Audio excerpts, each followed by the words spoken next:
So the stream should be running. I'm going to check my YouTube channel and see. Should show up right at the top. That's what I like to see. Okay. Give it a click. Perfect. Alright. Now I kind of want to avoid looking too much at YouTube.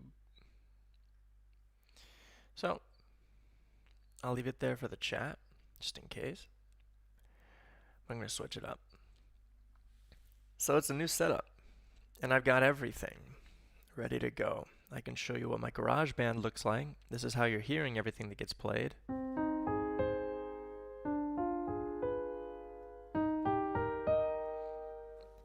Right, I can show you everything from there. I can also change the library. This is great news.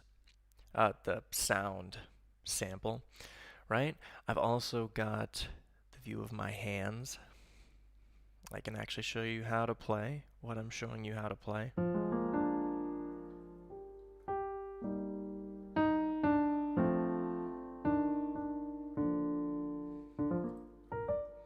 Right?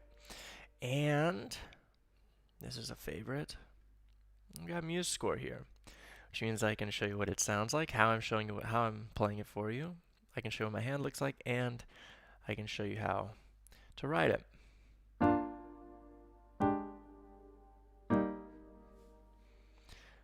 Pretty awesome.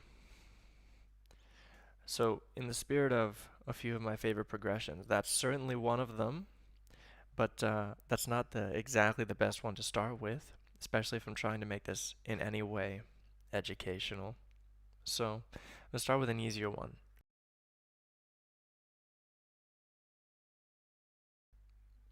One of my favorite progressions is anything that's a variation of 1, 4, and 5, which will normally look like this, right?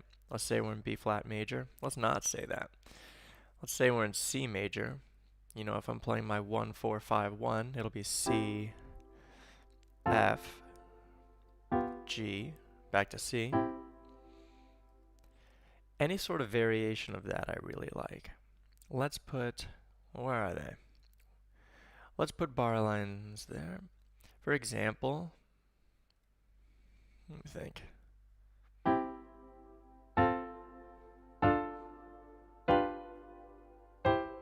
I like that one. Incorporating the, hey, get back here. Incorporating the minor 2 chord in there. If you think about it in the key of C major, that minor 2. I also enjoy very much my major 6 chords. Not major 6. I'm getting used to this whole typing in MuseScore while I speak. I like incorporating the minor 6, for example.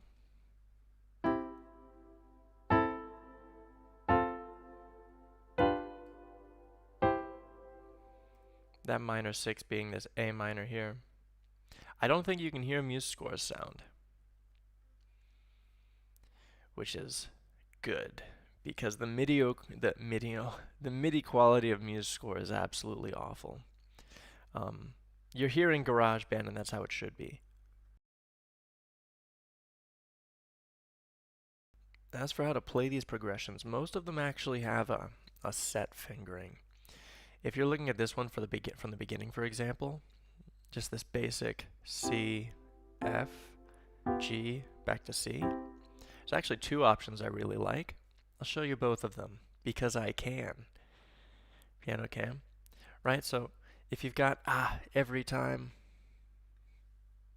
this camera keeps shutting off. I'm learning, but it's okay. There we go. Taking a look at the piano cam. There's a couple different options. Most people want to play C with 1, 3, 5. And then you can play F with 1, 3, 5. You can play G, that 3rd chord, with 1, 3, 4. And then go back to 1, 3, 5 for C. That's if you have smaller hands, that's a little nicer. My hands are a little bigger, I like playing with 1, 2, 4. Then playing the F chord with 1, 3, 5. Moving my thumb to B, playing the G chord. I think I prefer that. That might even be that that's just objectively the better fingering. That angle's not perfect, but at least it works. You can kind of see. The only big change that you have to make in the position of your fingers is your thumb jumping to C here at the end. I think that's the best finger. That's fingering for that section. Look at the next one, right? Check out 1, 4, 2, 5, 7. Yeah, for each one of these, there's kind of a set in stone fingering you can use. This first chord, I'm going to leave it on MuseScore this time. I'm going to leave it on the view of the chords. Maybe that'll be more helpful. I like this too. I like starting with 1, 2, 4 on C, E, and G. 1, 3, 5. 1, 3, 5 on this D minor chord, the third chord. And then 1, 2, 3, 5 on the G7. And maybe the more comfortable version would be 1, 3, 5 on this last chord, but I like 1, 2, 5 more.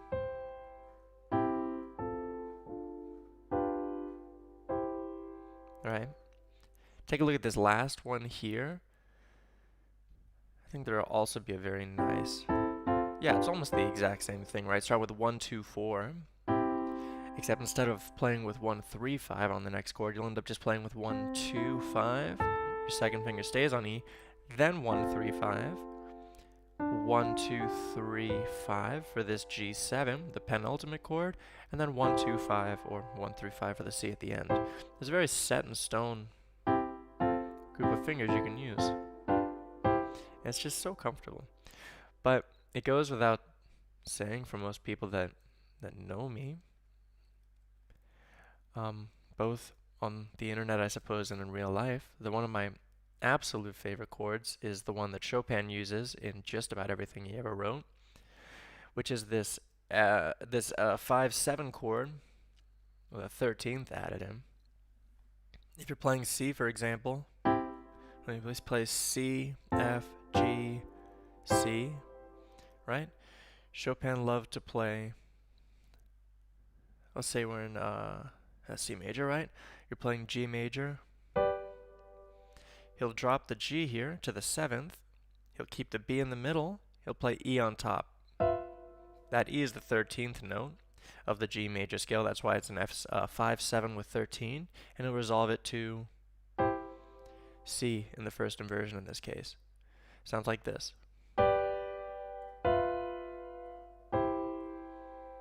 That's a very shrill version of it. But it's an amazing progression. Played together.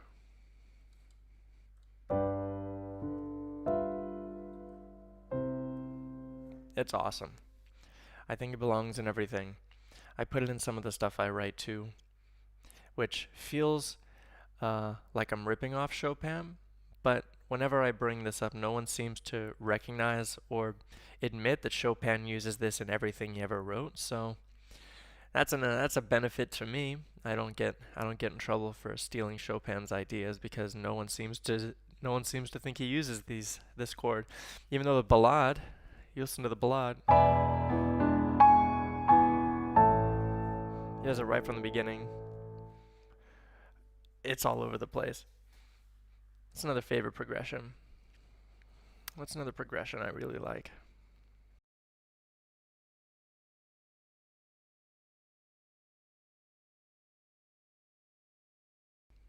Anything that's got a dominant 7th in it, if I'm being honest.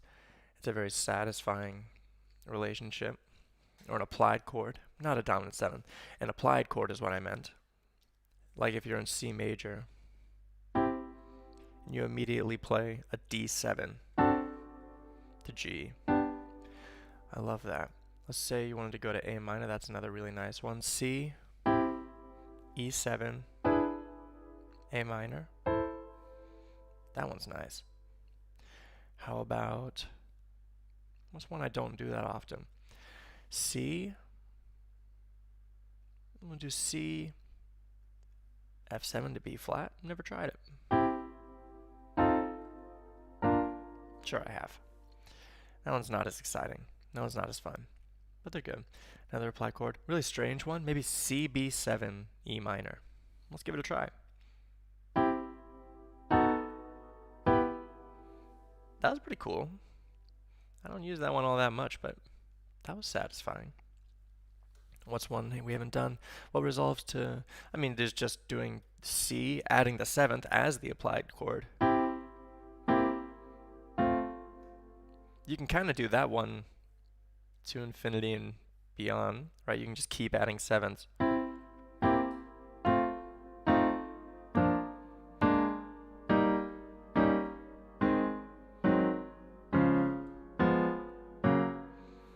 Just keep going. That's not the chord I just played. That's the only downside to using, MIDI input is these are not enharmonically the notes that I played, right? MuseScore is just trying to vaguely figure out what kind of notes I was going for, but the shape is actually very straightforward. I'll show you, right? If you're looking at my hand, please tell me the camera didn't turn off. It turns off every time. All right. If you're waiting to look at my hand, turn the camera back on. There we go. You look at my hand, I'm just playing a chord, adding a 7th. Playing a chord, adding its 7th. Playing a chord, adding its 7th. Pretty straightforward. It's just MuseScore can't keep up with you're really, modulating really fast, so MuseScore doesn't know what exactly is going on. That's plenty. Those are plenty of progressions, and this is the perfect way to try out the new streaming setup, right? There's something nervous about live stream. I feel like there's some surprise waiting for me. As if I'm going to switch to the scene at the wrong time, and I'm going to show my desktop or something, or my personal phone to the internet. Good stuff. Those are a few of my favorite progressions. Maybe I'll try and make this a recurring thing. There's only, an infinite amount of progressions.